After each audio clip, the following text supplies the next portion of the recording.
गांव में एक गरीब पुजारी और उसकी पत्नी रहा करती थे। एक दिन पुजारी पूजा करने के लिए मंदिर की ओर चले।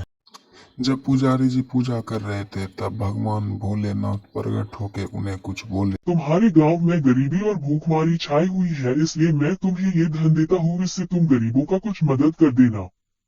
इतना सुनकर पंडित जी बोले, मैं जरूर गरीबों को मदद करूंगा। तभी पंडित जी पूजा पाठ खत्म करके घर की ओर जाने लगे।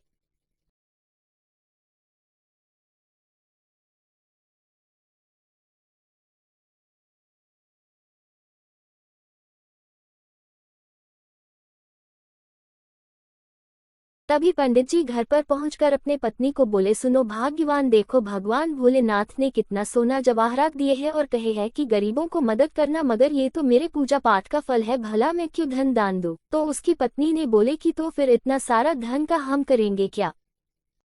तभी वो दोनों बिना कुछ बोले गांव छोड़ के जाने लगते हैं। जाते जाते जंगल में बहुत दूर निकल जाते हैं। वह बहुत दूर घनी जंगल में निकल गया।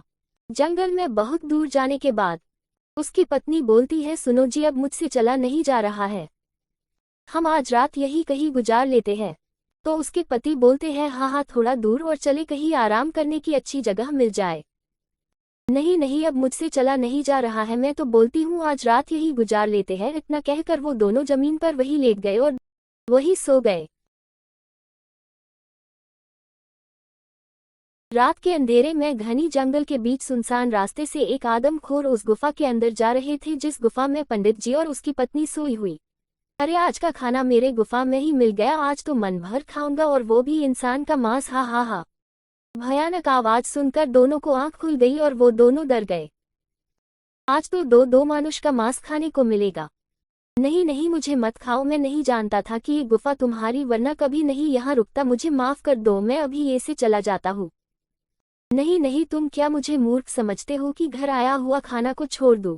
अगर तुम चाहते हो कि नहीं तुम्हें नहीं खाऊं तो तुम मुझे कोई जानवर को मारकर उसका शरीर ला दो। तो पंडित जी बोलते हैं, चलो भाग्यवान, कोई जानवर खोज के लाते हैं। तब राक्षस बोलता है, नहीं, सिर्फ तुम जाओ, अगर जल्दी नहीं आए तो मैं तुम्हारी पत्नी को मारकर खा जाऊंगा। तब पंडित जी बोलते हैं, नहीं, मैं अकेले जाता हूँ और जल्दी कोई जानवर को खोज कर लाता हूँ, तुम मेरी पत्नी को कुछ नहीं करना। इतना बोलकर पंडित जी जंगल चले जाते हैं। पंडित जी जंगल में इधर उधर जानवर को खोजने लगते हैं। उन्हें जंगल में बहुत समय लग जाता है और उन्हें कोई जानवर नहीं मिलता। तब उन्हें कुछ दूर एक मरा हुआ हिरन मिलता है। तब वह सोचते हैं कि यही जानवर लाके दे देता हूँ। उधर राक्षस उसकी पत्नी को मार कर खा जाता है। जब पंडित जी चलकर उसके पास आता है तो देखता है उसकी पत्नी को मार कर खा गया। तो पंडित जी बोलते हैं, अरे बेरहम, तुझे इतना क्या भूख लगा था कि मेरी जान से प्यारी पत्नी को मारकर खा गया। तब पंडित जी रोने लगते हैं और अपनी पत्नी की हड्डी को उठाकर ले जाने लगते हैं। तब पंडित जी वृक्ष के नीचे बैठकर रोता है। तो ऊपर से एक चिड़िया बोलती है, क्या हुआ, क्यों रो रहे हो? तब उसे पंडित जी सारा बात बताते हैं। तब चिड़िया बोलती है, अरे ये राक्षस तो अब इंसान को भी नहीं छोड़ता है, इसी के कारण जंगल में जानवर कम हो गए।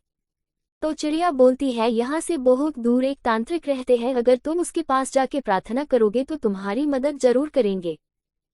तब पंडित जी बोलते, मैं जरूर जाऊंगा, और वह वहां से चल देता है।